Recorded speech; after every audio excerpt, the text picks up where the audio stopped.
what was the buzz at Podcast Evolutions? Yeah. So at Evolutions, first off, if I just look at the booth, like who had booths and who didn't, the booths were either AI companies or hosting providers. Those are the only two people that had booths. There was really nothing other than that. The hosting providers, again, like you say, money exchanging hands, they are strictly focused on shows. I only talked to one podcasting hosting provider who didn't agree with this. They're only focused on shows that have a monthly download level of 250,000 or higher. And past that, they literally said, don't even waste our time talking to us. Like, all we care about is that. And it's because there's so much money getting exchanged by those few. There's probably only like maybe less than 2,000 people that are there, but all these companies are starting to fight over just those people because that's where the cash is at. So AI is more of what the indies are into because it does help you get that exposure. These bigger people that already have it, they seem to not really care about that. It's kind of smoke and mirrors for them because they're just like, I've already got a massive following. However, with that said, the one thing that all these networks they were talking about, they didn't have boosts, but there's networks everywhere. They were saying, I need to get all of my podcast hosts on other podcasts. And the trouble that they have is, again, I'm not trying to be rude or mean, but most people who work in podcasting don't understand podcasting because they didn't come from it. They've never actually done it. So they're like, okay, how do I get them on the 250,000 plus download shows that are going out every month? And there's a handful of people there that were smart enough to realize any show that's in their niche, no matter how big or small, is perfect. If you can get me on those shows or get my hosts on those shows, that's a good thing for me to do. So that was a huge level of buzz. It's why I was sought out, because one of my products being Podmatch, it connects guests and hosts for interviews, right? People are like, hey, can I put all my podcasters on there as guests so they can get people to have them on their show? So yeah, that's definitely something that people are realizing is it works, right? Which is funny because people don't really understand podcasting, but they just know it works, even these big companies. So yes, that is, again, the buzz being all hosting providers only focused on the top 0.1%. And then past that, their strategy is to get them on podcasts. And then across the board, anyone who wasn't really big was super just jumping from AI talk to AI talk. Those are the rooms that were full every single time. But the big players, not interested. They don't care. They don't really see value in that right now. It strikes me that you seem to think that there's still a lot of opportunity for us being a guest on smaller shows, correct? Oh, yeah. Yeah, for sure. Yeah. So I want to lean into that just a bit more. Before that, quick word from our sponsors. Quick shout out to our sponsors over at Fran Bridge Consulting. They specialize in placing you with the best non-food franchises on earth. And the best part, it's 100% free. Do yourself a favor and sign up for a free call with the CEO, John Austinson, today over at franbridgeconsulting.com. He'll even send you a free book, 100% free. Go to franbridgeconsulting.com, chat with the CEO, John, today. All right, let's get into the episode. Okay, we're back. So, Alex, tell me, before I go on a podcast, what type of show should I be looking for? What kind of show should I be on? Do they need to have 250,000 downloads, or can they be a smaller show? What should I be looking for?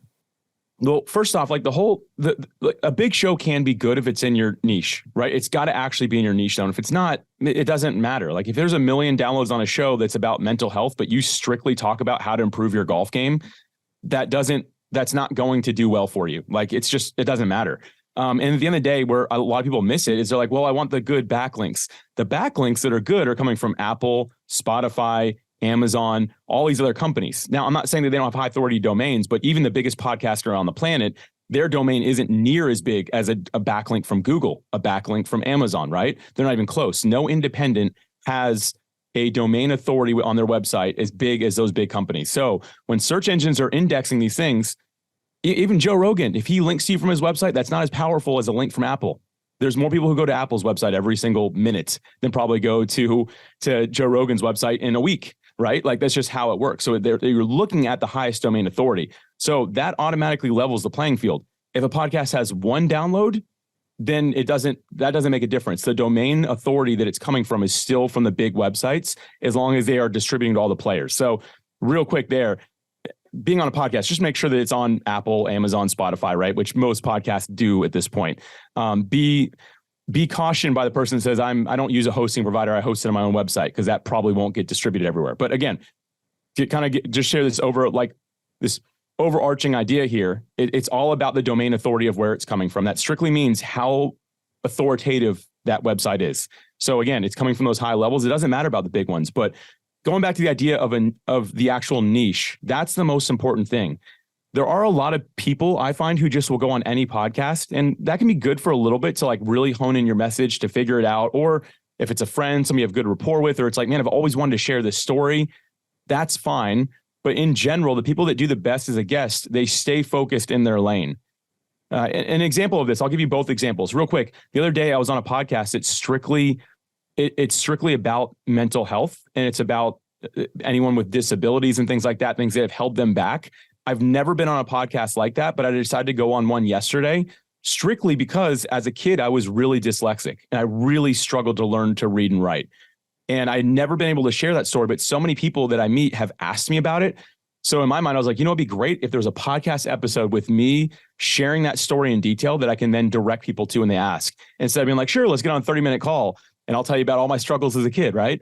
Instead of doing that, now I have a piece of content that people can use. So that's like the strategy of jumping out of your niche. But in general, I really only go places where I can actually talk about podcasting when it's valuable for the audience. So again, I've had people, I used golf as an example earlier. I've had golf podcasts ask me to come on to talk about podcasting. I'm like, there might be a few people who are interested in your audience, but in general, I just tell them like, that's not going to serve the people that are trying to get better at their golf game. Like they're not trying to start a podcast. You like the idea because you're a podcaster, but in general, it's not going to serve them. So I typically say no to those so I can stay in my lane where I can just share about podcast guesting and podcast hosting, right? That's really it. I want to pause there and let anyone ask any questions along the way or give Mark a chance to say something while I try to catch my breath here after that many words. I just had a quick question about the backlinks because so for my line of work, I do a lot of like seminars and programming, and my podcast is really going to be about like streamlining like quick actionable tips and solutions. But I have a lot of like, I work with the government, I work with employer groups, insurances, and I just wondered, a lot of them had asked about, when I'm going to launch my podcast, linking in those places. So like if I have a backlink through like, for instance, like Blue Cross Blue Shield, like they have me listed. So as one of my things, instead of like LinkedIn, it actually has like a link to my podcast. Is there a benefit to that because it's a larger organization? Oh yeah. I mean, you can see Ben knows this stuff really well too. And Ben's like, yes, that I would like that backlink. And if you have any .gov opportunities, those links are super high quality. And all so that is like list my podcast like everywhere that I can. It should always be part of my absolutely. Yeah. And yes, absolutely. But like I said, if I would love those backlinks as well because they're very high authority domains. And all that means is there's enough people talking about it and has enough of an established reputation that even search engines and AI know that is a very high level company. And there's no doubt, right? And if it's .gov, it has to reach a certain criteria. So those are automatically bumped to the top. If you have links to those, it's huge. When we launched podpros.com, which is like if you will, the umbrella of my companies, I used to call it my umbrella corp. And then like, does anyone remember like Resident Evil? Anyone? Okay. I did say that. I'm like, I feel like I'm evil for even saying that. So I just call it the umbrella of our products, right? That's what it is. We're not an umbrella corp. I don't have anything crazy going on, but I worked with an SEO guy and it was like 3 weeks after we launched and he looked at it, he's like, I've been in this for like 10 years. He's like, how did you get such a high authority on this domain so fast? He's like, I've never seen that before. And it was because I was just going on podcasts like crazy. And that's all I was mentioning was that. And he's like, man, this is going to be easy for me to work with. He's like, because you've already done so much of the groundwork that takes people years to do. And you've done it in weeks somehow. And he's just like, I've never seen anyone do that before. And it was I wasn't asking people for backlinks. All I was doing was going on podcasts. So anyway, yes, anywhere you can get a link where it's appropriate to ask, do it and have them go to your podcast. Now, when I say go to your podcast, it should be, this is a good point here. And Mark, I'm sorry, I'm totally derailing to the next conversation you have here, but make sure it's a website domain that you own. So you don't want to send them to your podcast on Apple because then that's telling that link that Apple is the high authority. You want it to go to your podcast website that you actually own. So have your own domain. It also shouldn't be your hosting provider website. So like I personally use Buzzsprout. They're also here in Jacksonville, Florida. Let's go. But I think my domain with them is podcasting.buzzsprout.com, which I'm very proud of. I like grabbed that. I'm like, oh, no one has that one. Cool. But I don't send people there because again, the underlying URL is Buzzsprout. So it's telling all these links that Buzzsprout is high authority. I want it to go to my website, PodPros. And that's where I just have a section of it has all of my podcast episodes. So again, you want it to go to something that you own. Does that help? I'm thinking of like all of the different organizations that I work with, like having them listed everywhere. What do you mean? Well, I just did an event with Bank of America and Seneca Women, and they have just launched this new podcast thing. And so they've asking me for information, like when all this stuff launches. So like being able to have those links automatically. Yeah. My wheels are turning. I'm like thinking of all of the groups that I work with and like sending it to everybody. Yeah, that's great. That's gonna be that's exciting for you. You're gonna have a very successful launch. Let's put it that way. So that's cool. Well, I think there was a lot of great stuff there. One of which I think is important is the idea of getting backlinks, meaning you want to have links to your website as many places as possible so you can drive your listing for your website up the Google charts, right? If you're not on the first page of Google, you don't exist, is kind of the concept there. Which also leads me to kind of think in my head, but I found a show that has a good niche. It's going to be on iTunes, Spotify, all that. What do you see as an effective call to action as a guest?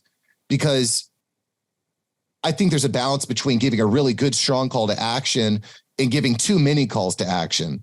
You know what I'm saying? So yeah, like when you're going to go on a show, I assume that, I want to convert this audience into a consumer of my product, service, podcast, et cetera. How many links are you giving? What are some best practices for calls to action as a guest? There's always a couple ways to take this. Do we want to talk about it from the standpoint of a host being a guest on other shows? Is that the way we want to kind of direct it, or just a guest in general? I think a guest, we could go both ways, depending how specific we want to go. But I think we're in a point here. We're in an inflection point where business owners in general understand that podcasts are a good place to reach their audience. Oh, yeah, definitely. And I also know that there's wrong ways and right ways to go about that, so I'm just kind of trying to get your thoughts as someone who runs Podmatch, sees thousands and thousands and thousands of interviews taking place. What are you seeing as best practices for business owner being a guest on shows? How many links should I be giving? Obviously, we want to link to our website for the authority. What else should we be doing as podcast guests? Yeah, well, the first thing is I think there's two different things here. There's the call to action that you're giving at the end of the episode, which is when a host says, "Hey, thank you so much for being here, John. I really appreciate you. Where can listeners find out more about you?" That's one thing. The other thing is actually the description of the podcast episode, the show notes, whatever it is you want to call it, right?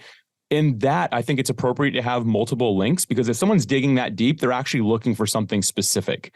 And I don't do this yet, but this is my next thing I'm going to be implementing. After I'm a guest on a podcast, reaching out, saying thank you, which is something I do, but saying, "Hey, in the show notes, do you mind including these few links?" Because again, I'm only going to mention, I'll get to it, but I'm only mention one thing on the actual podcast, but here's where I want you to link to, and just simply requesting it. And if they say, "Hey, listen, I don't do that with all these links," no worries. But what I don't think that you should do is make a whole, I don't even know what to call it, like a Rolodex of everywhere to find you and for the show notes, right? So when you email them, which is something I'm going to be doing, like I said, I want to send them to my main website, to my podcast, and to some other primary thing that they might be interested in. I don't even know what that is yet, but I don't want to say Twitter, Facebook, LinkedIn, Instagram, right? One of those other pages should have all those things, but once again, be a domain that I own, because something you don't want to have happen is competition. Because again, if Google, let's just use that, or the big search engine, right? So if search engines in general are looking at this description and there's 10 links for you, they're not going to compete for which one is the primary, right? So you want to just have the key ones in there. And I think that's a really important point, but starting to ask hosts, "Hey, I know I only mentioned this one call to action. Can you put these 3 or these 2 things in the show notes?" That'd be very helpful. And I don't think it should be more than that personally, but anyway. What do you think about linking to Linktree that has all those different things? Do you have any thoughts on that? So I did that for a little bit, and then we just built an internal page that looks like Linktree, but it's on our domain. And Ben, I know that Ben could be doing this part of this talk for me for sure, because Ben knows this stuff. Ben, do you mind weighing in on that? Because I think you've done something similar as well, right? The short version, you already touched on this, Alex, is wherever someone goes is the beneficiary of that traffic. You want to be that beneficiary for the SEO in your long-term ranking. So even if it's as simple as just a landing page with a couple links or a landing page with an embedded player, you want to send it to soda.com. You want to send it to your website so you're the beneficiary of all that traffic. And that's the simple way to put it. Don't send people somewhere else, because then they're getting all the goodwill of what you've built. Ben is hired. He said that so much better than I did. That was great. Well said. Soda, do you own soda.com? Because that is a great domain. That's a great domain. I do not own soda.com, but I'm sure it's probably taken. Let's check. I'm guessing. Anyway, real quick, I actually own FCK. So it's the F word with no U, linktree.com. And I haven't done anything with it, but the concept is why build a link tree? I'm on a tangent. I'm on a soapbox. Go on. I love it. Cool. Anyway, so again, the notes, send a follow-up or just request. These are the few links I want in there. Again, they should always be your domain, I think. But going to Mark's other side of this question, which is the actual call to action during the episode, I find one thing works best because we got to think about like the world we live in when people are listening to podcasts. I mean, podcast consumption continues to climb, but we're all busy people. We're driving, we're cleaning, we're cooking, we're in the gym, we're on a walk. We're typically doing something else. It's mostly mindless for us, right? Like, I don't think people are listening to podcasts when they're like working on some sort of mathematical equation. Like that's probably not happening, right? It's typically when we're doing something that makes us feel more automatic, which also is when we're primed and we're at our peak for creativity. So that's why so many people who listen to podcasts say they listen to learn, because when you're cleaning and whatever you're hearing is really what your brain is focused on. But by moving and stuff like that, it sparks our creativity inside of us. There's a lot of science behind that I am not qualified to talk about. But if you think about it, a lot of your creative ideas come from the shower. And that's because you're on autopilot when you're in the shower, right? So your brain is freed up to think about something else. So podcasting really has that benefit. But the thing is, we're all, I don't know, like we don't have the greatest memories. We're doing, our mind starts wandering with podcasting. If at the end, if Mark says, Alex, where can listeners find out more about you today? And I give you 3 things and they're trying to remember those. And then it immediately automatically rolls into the next episode while you're driving. You're like, ooh, another episode. And you totally forget everything I said. So I think it's got to just be one thing as a call to action. It's got to be really sticky. Now, during the episode, if you are a podcast host, that should come up naturally, right? So at some point during the episode, the listener might be like, wow, I'm really liking Ben a lot. And I'm going to look up Ben's podcast that he's referenced twice already. Like not as like, you've got to go listen to my podcast, but just like, wow, he mentioned a really interesting episode. I'm going to cue that up for later. So you might be able to grab them there. So I don't think the primary call to action should be directly to a podcast. But again, it's got to be something that's singular, that's sticky, that's easy to remember. An example, someone's like, why don't you just send people to alexsanfilippo.com? I'm like, because I can't even really spell that, right? Like that's not an easy domain for me to be like, yeah, go to alexsanfilippo.com. And so like my call to action I do every time, I'll literally share it right now.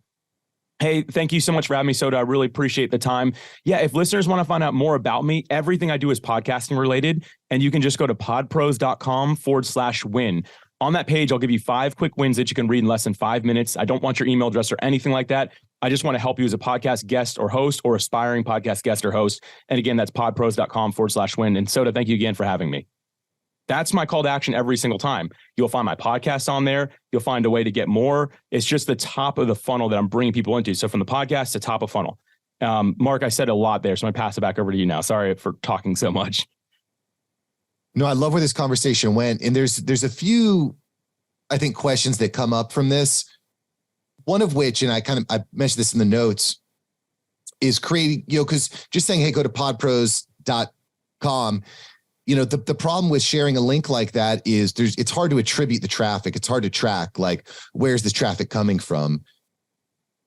What are your thoughts on having the links in the descriptions be bit.ly links or deep links, something that's a little bit more attributable? I know, okay, these listeners came from this show or that show or this marketing funnel, et cetera. I don't do this right now. It's super smart.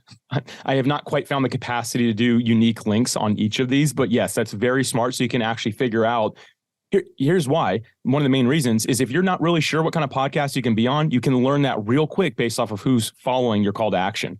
Now, I do think when you are actually on a podcast episode, I can't give you a bit.ly link or something like that, because it's like, what were the 4 letters and numbers that he said after that, right? Like it's got to be something really unique, but you can still do something like I could do podpros.com/Mark, and that's always just coming from this, and it would just redirect you to something else. So you can do that. And I'll say this, I think the podcast guests that are tracking their results the best are the ones that figure out how to do this really well. I am not there at this point. So I want to be fully transparent that I'm not currently doing that. But Mark, it's brilliant if you have the capacity, the know-how, and are actually tracking that. That's a really helpful thing to do. not that there's analytics that will tell you, because like on my website, if somebody shops or books something, I know exactly where they came from. Like Google, it'll tell me exactly, like Instagram, it tells you that. So is that kind of, but like, again, if I set it on your podcast and someone just opens up their browser and types it in, it looks like they just came from nowhere, right? Like there wasn't a link before it. They just typed it in because they heard me say it. So you lose that tracking right there. Because then you're like, cool, I had 1,000 people show up from nowhere today. I wonder if that was one podcast or the 10 that I was on, right? That's where you kind of run into that problem. John, I think you had something on this topic, right? Yeah. I was on one of the calls that you had a couple of weeks ago. Where you were talking about this, where you just send them to like one place instead of like 50 different places. Do you think that it's a good idea to send them to like a free program or just a one web page, or what do you think would be like the best call to action to send somebody to? What works the best for me, and I'll give you an analogy here. So like a lot of people think of podcasting as the top of funnel. I actually think of it as pre-funnel completely. Podcasting as a guest and as a host, it's really developed know, like, and trust with a listener. And so when you do that and they realize, okay, I feel like I know this person a little bit. I definitely like them. And I think I can trust them. Your call to action should lead them to the very top of the funnel. Top of funnel means they get something before they give you something. I always use this same example. I've been happily married, I should say, I've been married for 10 and a half years and happily married for 10 and a half years. Let me put it that way. I have some people like, I've been married for 10 years and happy for 3. So that's not me. I've been happy the whole time. However, let's just imagine I'm single Alex. I'm in a bar. I'm not going to walk up to a girl and be like, hey, I'd love to buy you a drink, but first can I get your phone number? Just doesn't work that way. So again, even though you've developed a little bit of that know, like, and trust, I think it's still pre-funnel unless there is something specific that you like, I have to email this to you, like a book or something like that. And I can talk about some of that stuff because I think that'd be valuable. But for me, I just want them to feel like, okay, I now confirmed everything I just heard with Alex by going through these 5 things. And just so y'all know, the end of that page, podpros.com/win, if you want 5 more, you've got to join my community. It takes like 2 seconds to sign up, but it'll give you, 5 more things. And then from there's another call to action of like, hey, do this, do that, right? And it brings them into the funnel. But I find the best thing to do is just, again, continue adding that value that you just did through the podcast episode. Does that answer the question, John?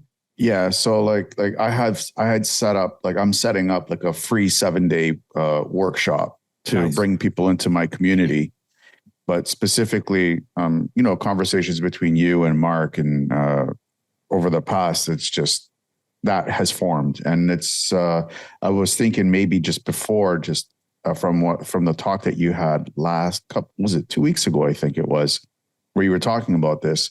And now they're just confirming it. I think it just might be a good idea to put like a web page, landing page kind of thing with like 5 simple tips that people can do to set up evening routines and morning routines for like podcasters and stuff like that. So I think something's forming there for me. So thank you. I think you're talking about that. You said it's 7-day thing, right? Is that what you're saying?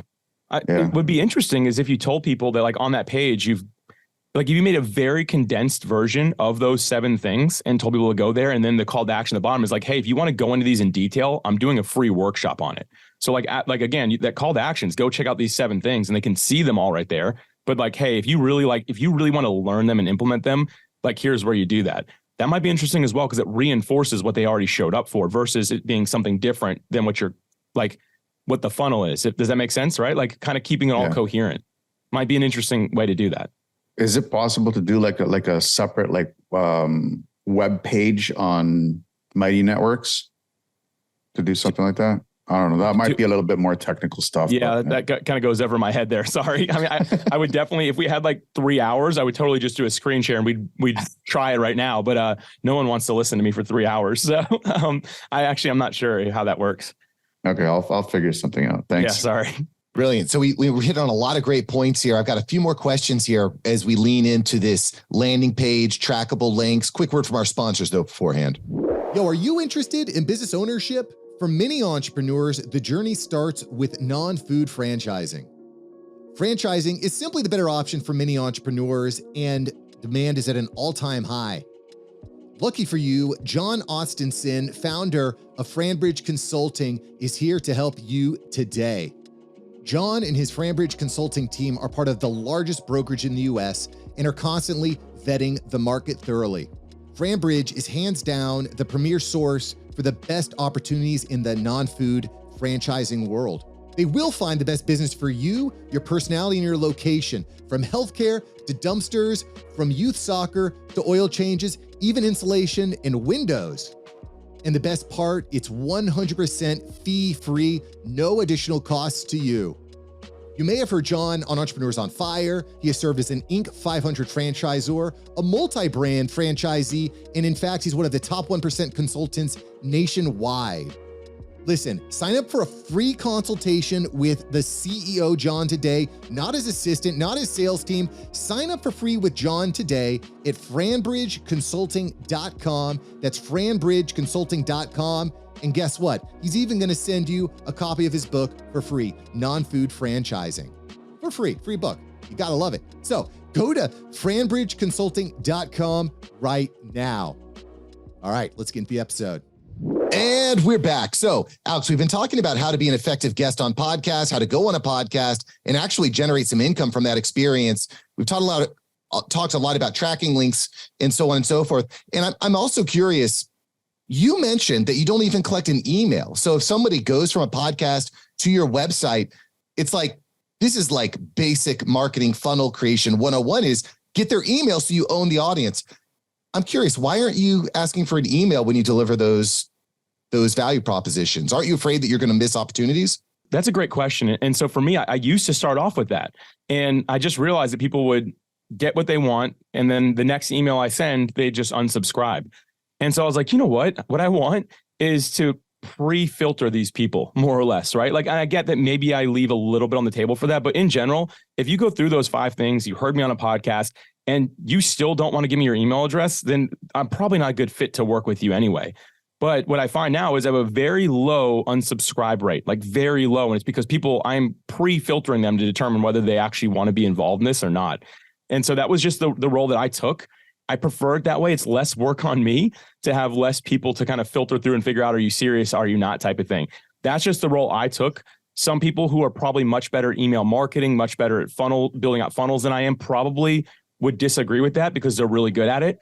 I'm not. This is what works well for me and for my business and my overall capacity, and it's bringing the result that I want. So that's why I've chosen to do this. But it's a great question. And I think that definitely I can't say my way is the right way. It's right for me and where I'm at, though. What is that? What is your goal over the next 5 years? Like, if there's one thing you could accomplish in your business, what would that goal be?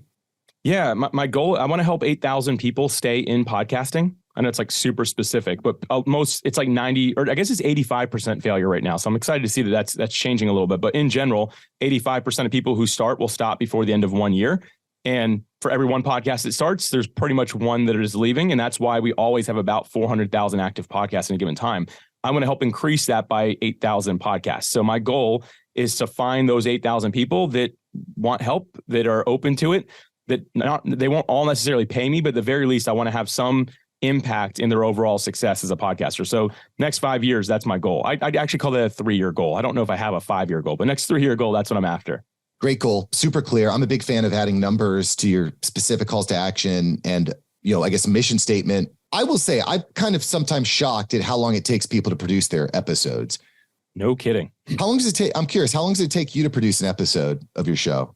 So my show format is super unique. You've been on my show. I'm not on those episodes at all.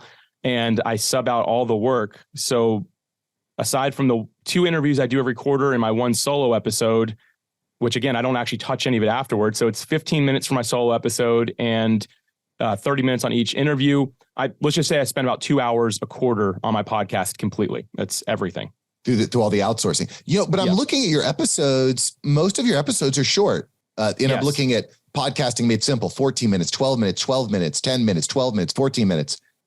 I thought podcast episodes are supposed to be 30 minutes or longer. How did you come to the 12-minute mark? It's funny. I'm glad you asked this. No one's ever asked me that. So I work with podcasters, and the amount of podcasters I talk to who don't listen to podcasts is mind blowing. Like, I talk to podcast hosts all the time. Like, I don't actually really listen to podcasts. I'm like, oh man, I just don't have time. And that immediately made me think, okay, if I want to offer true valuable education to podcasters, it has to be short and exactly what they're looking for versus more broad. And so that's the role that we took. And since switching this format, my show in the last, I don't know what it's been now, it's been maybe just a year and a couple months since I changed from a long form format, and my show has grown more than 10x since that time. And I'm not one to track my analytics on an ongoing or daily basis, but it's just been skyrocketing. I get great feedback on it. As a matter of fact, Mark, I just made the show even shorter. If you listen to my latest episodes, and I know Soto listens, so Soto might actually know this, my intro is 14 seconds long now, and my outro is 9 seconds. So I've just like streamlined it even more. And I wanted to do that specifically because on most of these apps, you click that little skip button and it fast forwards 15 seconds. So I wanted anyone who's heard my podcast be able to click it one time and they know it's the guests introducing themselves at that point. And for me, this format has worked. It is not for everybody. I actually have had a number of very bad reviews on the podcast because like it just doesn't, it's just, I wanted to listen for an hour, right? Like it was good. I didn't really like the short format, but for the tribe that I'm serving, this is kind of the volume that just works the best. Made me a fan. Cool. Well, thank you. Well, and I was, it's funny we talk about this because I was looking at my Apple analytics, and I mean, this might seem intuitive, but the shorter episodes had a much longer completion or much more consistent completion rate, right? Yeah. I think there's this misnomer that, people will listen, they'll say, oh, this is what I want to listen to. And they put it down and they just listen for another hour. I don't know that I don't do that. Do y'all do that? When you're listening to podcasts, how often are you listening to an entire hour-long podcast? I usually know by like 8 or 10 minutes whether or not I'm going to listen to the whole thing. Yeah, pretty much. I mean, sometimes I might split it up in half if it's a longer one and it seems like it's interesting, but more often than not, I look for ones that are shorter. This is a good point. Can I comment on this, Mark, real quick? This proves an interesting point that I shared when I was speaking at where I was at Podcast Movement Evolutions. I was actually sharing about this. And one of the main reasons that people stop listening to podcasts is because it doesn't deliver on the promise that was made. So the reason we stop listening to an hour-long episode early on is because if the title is like, I live in Jacksonville, Florida, near the beach, so I'm going to use this as an example. How to become a better surfer. And you're 15 minutes in and surfing hasn't come up once. It's not delivering on the promise, the expectation that you have in your mind. So you're out. You'll go find it somewhere else. However, if it was like, hey, for the next hour, we're going to do a masterclass on the top 10 most important things you have to do if you want to improve your ability to surf well, even if it's small or big wave. And they dive into super practical things. You'll listen to that probably multiple times to be able to get it all because it's delivering on the promise.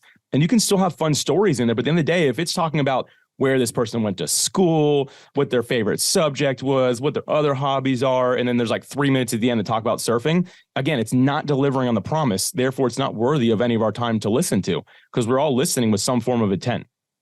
Anyway, I digress. That's my thoughts on that, though. That's so true. I have a couple of your episodes I've listened to a couple of times, and I usually don't do that either.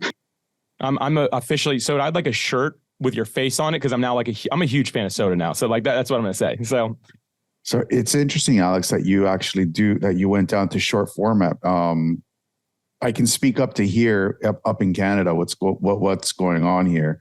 One of my friends is in radio, and the biggest radio station here in Canada is AM 680.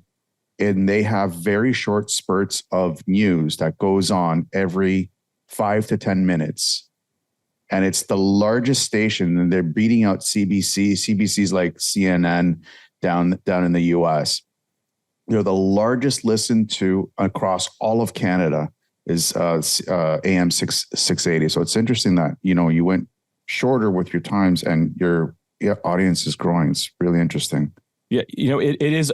I'm glad you brought that up. It is all about the audience, right? Because I was talking about this recently and somebody really challenged me. He's like, my audience likes to listen to hour-and-a-half episodes. I'm like, I don't know about that. And he opened up his analytics through Apple where most of his listeners were, and he had like a super high completion rate. And he's like, all right, well, now that I showed you this and kind of proved you wrong, he's like, will you be a guest? I was like, I've never done an hour-and-a-half podcast episode, but sure. It was great. And I got good feedback from it. The thing is, it's all about knowing the audience. If podcasters are people that just sit around, listen to podcasts all day, I could probably do a 2-hour episode and be great. I mean, an example is like, everyone talks about Joe Rogan, but Joe Rogan's episodes are like 4 hours long sometimes. I know people that will listen to the whole thing, and it blows my mind because, again, being a podcaster, I'm like, what? You listen to podcasts, right? But I'm just saying, like, there's obviously, depending on the audience and how well you know them, is how you should know how long your episode should be. And Mark brought up a good point. Looking at what it's, if your primary listenership is coming from Apple, looking at the completion rate is a great tell if people are enjoying it or not. Well, and I've been thinking a lot about how to actually format the episodes of After Hours Entrepreneur. it's, my show has continuously gone through evolutions over the last 300 episodes. When I think about all the amount of time that's just not really productive, it doesn't really serve what the person's clicking on the link for. To your point, someone clicks to learn about surfing, and then you spend the next 8 minutes talking about your background and what it was like growing up in California, and your dad wasn't there for you. Like, people aren't really tuning in for that typically, right? Unless it truly is like a lifestyle storytelling podcast. In that case, sure, bring it. It's all on the table. People tuned in because, again, it's delivering on the promise. The promise was a life story. But yeah, if it's a surfing podcast and it's not about surfing, then what are we doing here, right? Well, and I think storytelling, there's certain components that every podcast needs to have. There needs to be some storytelling. It needs to be entertaining. Like, because I'll ask this question to clients. They're like, why would people listen to that? Listen to this. Like, well, it's entertaining. I'm like, if it's not entertaining, it doesn't matter. Like, you need to at least have some juice there, But yeah, I mean, I was just thinking back, and, I would spend the first 8 minutes of my episode just kind of like asking, how did you get here? Let's flesh out your story. But when I thought about it, and when I talked to my listenership, I'm talking to entrepreneurs, I'm talking to business owners, side hustlers. Most of the time, they don't really care about how you got started with Instagram. All they care about is, how can I get more leads from Instagram? Yeah. One thing that I've seen very few people do, but I think if you can do it successfully, it's a great move. At the beginning, instead of sharing that, if you find it's just not super engaging for them, you can say, hey, I just had Soda on the podcast, and for the 8 minutes, we talked about how she got where she is today. It's a really fascinating story. If you jump over this link, you can catch that part of it. But for now, we're going to go ahead and dive into what we're talking about today, which is XYZ.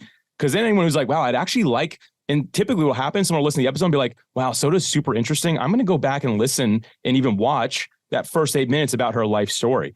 And then you can also see if anyone's ever doing it, right? If you track those analytics because it's on YouTube or something like that, and you're like, cool, no one's ever clicked on this, you made the right choice by removing that as part of the show. But that would be an interesting idea as a call to action just from the start of like, hey, there's some extra time here that we got into, go check it out. Or even making that some sort of gated content might be interesting. I dig that. I kind of want to go and rewind a little bit. I want to talk a little bit about the financial side of the podcasting industry. You mentioned your podcast evolutions, and really the only question that these businesses were interested in was, how many downloads do you get? How much do you make? How much can you make me? I'm just thinking about sponsorship as a whole. When do you think the right time to land a sponsor would be? Is there a way to land sponsors outside of just how many downloads do you get? And, the reason, again, I want to kind of dive into this, we're doing, basically, this is a big project in the mastermind group here over the coming weeks, is how can we land sponsors? We're doing workshops and things of that nature. In fact, we have a workshop next Monday. So I hope everyone's going to be there. But what do you think we need to do to make ourselves attractive enough to actually find sponsors for our shows? To me, sponsorship is all about alignment. How aligned am I with this organization, with this person, with this network, whatever it is, right? It's all about that alignment. And the power of that really comes with the niche that you have. And this is all on the side of, if you have millions of downloads, that stuff doesn't matter as much because you could probably sell a mattress, right? And there's a lot of big podcasters who do that and make a ton of money doing it. And that's fine. But I'm talking about if, hey, you're an indie podcaster where you don't have millions of downloads every month, then you've got to be a little bit more strategic with it. Here's the thing. There are companies out there that if you have the exact niche and your audience is exactly who they're trying to sell to, they might be willing to give you a ton of money just to be put in front of that audience. Right? Even just for 30 seconds, but it has to have a niche. So again, if you're like, hey, I got a podcast that covers everything, like lifestyle, business, being alive, having fun in life, and 10 other things, it's gonna be very hard to find a sponsor unless, again, you have the numbers to prove that it's valuable. But if you don't, they're like, I'm a mattress and you never mentioned sleep. And you're like, oh, that's one of the 30 things we talk about. It's like, cool. So 1 out of 30 times, I'm going to find somebody that might be interested.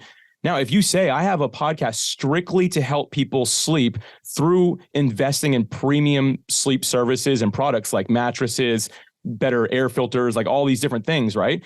Now, if I'm a premium mattress company, I might be like, okay, let me hear more about that, because it sounds like the 50 or 100 people that listen to that might all be primed to buy my $20,000 product I have, which would be, I don't know if mattresses cost, they don't cost that much. It's ridiculous.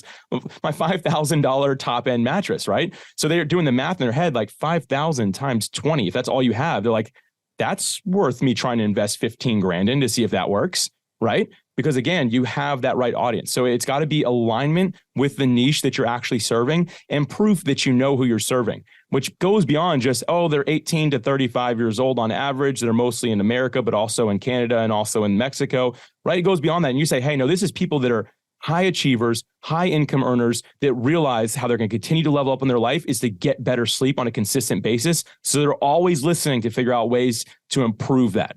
Again, you go to that mattress company, you go to that company that tells you drink this electrolyte water before you go to bed. I'm just making this stuff up, right? How to make your room darker, how to better an alarm or morning routine. Those companies are all going to look at that and say, I don't care if there's 10 people or 1,000 people listening. They're all primed to buy my super expensive service or product.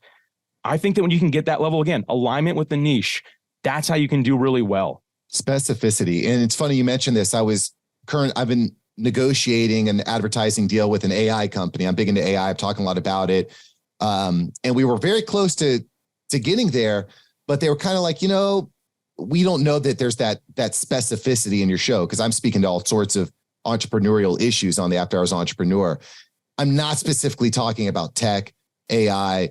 If my show is solely targeted at podcasters, well, then maybe an AI that helps podcasters create content more quickly would be a better alignment. So I hear what you're saying there.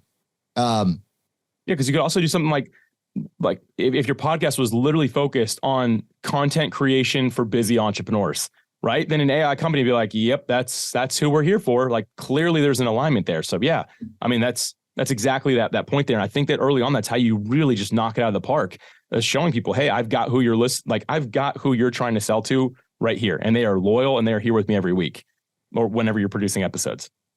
What do you think has created this transition? How many people, actually, let me ask you this. How many people are registered on Podmatch.com as guests? It's a good question. I don't look at that too much. I have no idea. I'm so sorry. Thousands, tens I guess. of thousands though. Yeah. And I'm not really sure the exact number. I'm so sorry, but yes, you're right.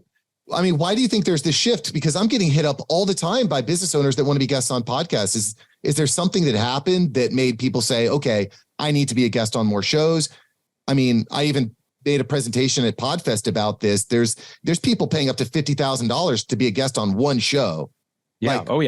I mean, so yeah, absolutely. We're seeing podcasters, because the high churn rate, which my goal is to help with that a little bit, always stays around 400,000. Like it's been that way. We're for the first time in 33 months, I think it's just spiked over 400,000 active podcasts, but the top line number continues to grow. So people are like, oh, there's more podcasts than that. No, they're quitting as fast as they're starting. So, but the thing is, and how this also, just so everyone knows, this is how you tell the health of the industry. And I got asked this at Podcast Mood Evolutions. People are like, what is your criteria for knowing if the industry is healthy? I was like, there's only one metric you need to track. Is podcast listenership growing? If yes, it's healthy. If no, it's unhealthy. That's it. Nothing else matters at all, right? If there's more people listening, then there's more people can always dive into it. And I know I'm getting the answer here, but if you look at Edison Research, Pacific Content, all these companies that do the data analytics, conversion rates for advertisers, for products, for services is at the highest in any form of media in podcasting. So any other way, it's not even close. It's like it blows everything out of the water. So as business owners, we're realizing it's really not a lot of work for me to jump on a podcast and just answer questions that I already know the answer to. And then that gets sent out everywhere, and it's going to grow my business because people are going to be interested in it. People are seeing how valuable it is to be a podcast guest at a more rapid rate than ever before.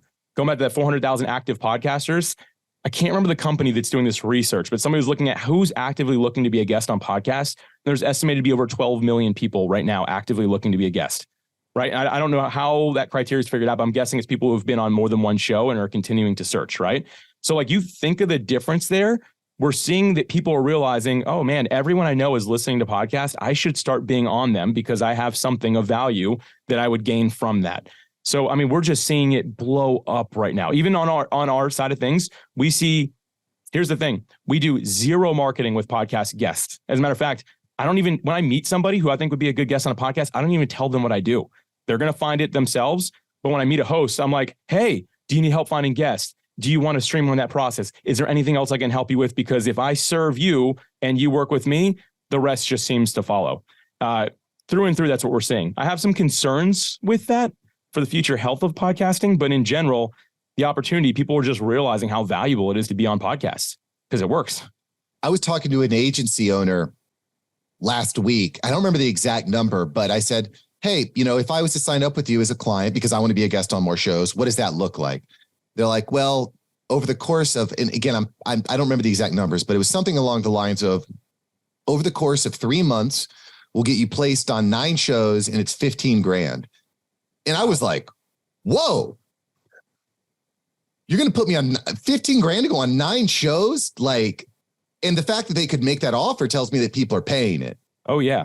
Maybe we're all in the wrong business because you can do that on Podmatch. If you're going to do that in 3, that's not unrealistic. In 3 months, you'd pay like $68, I think.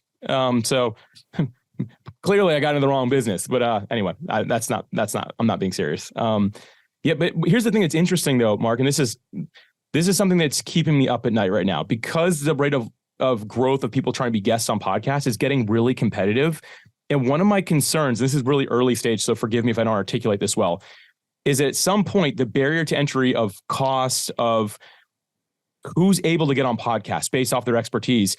I'm concerned that we might lose the true authentic stories of somebody who just really has a powerful message to share, but doesn't have a budget behind it, doesn't have a real influence or way to get around it. Because now as hosts, we can be so picky saying, sorry, you got to pay this much money. You have to have this many followers. You have to have achieved this, and this, because that criteria can be so high because now there's 30 people that match that criteria. We're not even looking at these people. They're like, I have a real message to get out. I don't have any following. I don't have any real clout. I don't have any experience, but I know that I want to serve the world with this. Many podcasts are saying, get lost, get out of here. I'm going to go with the highest bidder, basically. And the problem with the highest bidder is they've locked in their agenda so well that they are going to articulate it through the podcast versus a true authentic story. Not saying they're not real or authentic, right? But it's going to be harder and harder for us to find that.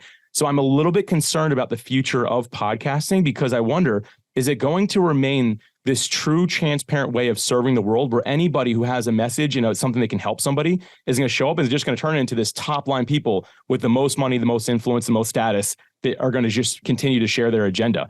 That's just me personally. I don't know where to even go with that. We can change the topic, but that's what's keeping me up at night right now is how do we keep that from happening to make sure it stays super valuable for the average person who listens?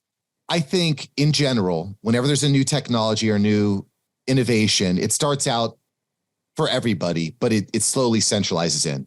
So I get it. It's becoming very, very difficult to compete with the big names, the celebrities that launch podcasts. Yeah. And I think to your point, Alex, that's where the specificity comes in. How specific can you get? Mm-hmm. That's so true. Yeah. How specific can you get? And I struggle with that too, but I do think that we're at an inflection point where it's getting close to, I need to pay to play, or I need to be very strategic about why I'm creating this content. Yeah. I think from being a guest, you just have to get more. First off, your pitch has to be good. And I've talked about that many times. Your pitch to get on has to be good. There has to be a strong why behind it. It can't just be because I'm this, right? Or because I'm that. It's got to be really strong, but also that the message that you deliver consistently has got to be super impactful, because it used to maybe get on 10 shows, it might turn down to 5. That's happened for me. My pitch success rate used to be 97%, which is unbelievable. Now it's around 60%.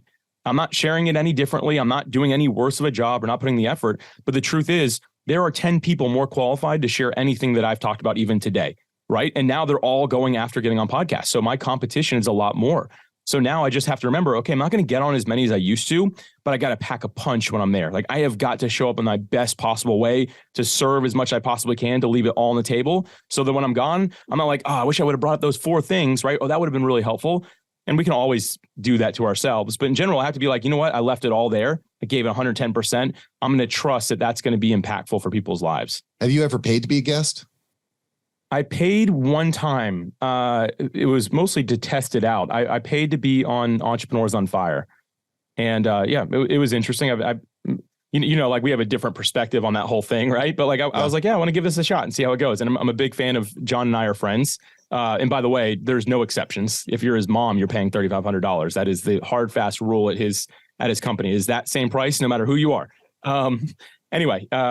But yeah, that was the only time I ever did that. But something I like, Mark, that I think I'd like to see more people do is this idea of a marketing boost.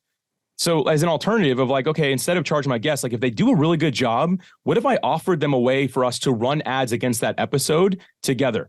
And then of course, be transparent. Hey, I'm keeping 30% because I'm doing all the work, right? I got to build out the assets. I got to do all that. It's the podcast. I got to get it all out there. But like, if you did that really well, and let's say you bumped out $1,000 and that converted for me as the guest, I'd be like, hey, can I give you another $1,000 and we do that again? Or can we jump into a $15,000 1-year contract? The win-win for the host is growing the podcast, you're earning a little bit of income, and you're making the guest look like a star. So like at the end of the day, like I have never had a host offer that to me. If a host did, and I did a good job and it was converting, I would throw money at that every day for as long as it's positive, right? So I think this idea of like a marketing boost with your guests might be a really interesting way to grow the show while driving a little bit of revenue. Not seeing anybody do it, but I think it'd be really cool. That's literally what I'm doing. Literally. Okay, well, literally, but it's a mandatory guest fee. It's not like a, if you'd like to boost it, it's just, I see, but I'm blessed to be in that place because I have relationships with booking agents who send me guests. Mm-hmm. And I get so many cold guest pitches that I just had no way to screen them.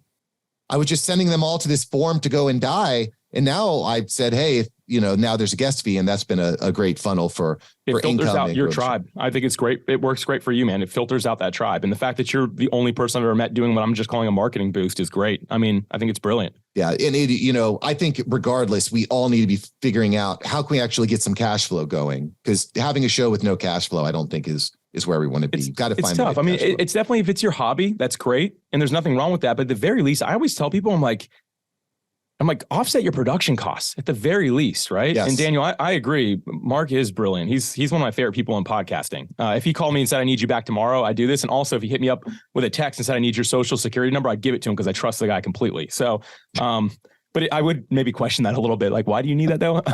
No, but anyway, like, where was I going with that? I saw that comment about Mark being brilliant. I just went with it, but I don't even remember where I was going. I'm so sorry. Well, I appreciate you. And I just want to continue to innovate, try new things, bringing brilliant minds like yourself in here to kind of see where everything is going in the industry. Any other questions for Alex before we close down this mastermind session here, ladies and gentlemen? We did our job, Mark. That's what that means. That's it, baby. That's it, Alex. Well, I always love chatting with you. I look forward to repurposing this into more content. Don't forget, y'all, we got Jordan Harbinger next week, baby. All right. In the house. It's gonna be good. It's gonna be good. When's your next Podmatch event? Pod Pros event? Yeah, we're calling it Pod Talks these days. It is April 20th. Took me a minute there. April 20th is the next one. Should be a lot of fun. Good deal. Well, I'll definitely have a link below so people can check that out and apply to be a speaker. And lots of great stuff, Alex. Cool. Yeah. Hey, honored to have been here. Again, I said just a minute ago, but Mark is brilliant. He's been a great friend to me in podcasting for years at this point. So it's an honor to be here with anybody. And if anyone has any questions at all, Mark, you can feel free to give out my contact information. I'm here to help and serve however I can. And what I do is just podcasting full time is all I'm into. So if anyone has anything they need or any way I can help, let me know. But it was an honor to be here today, man. I really, really appreciate it.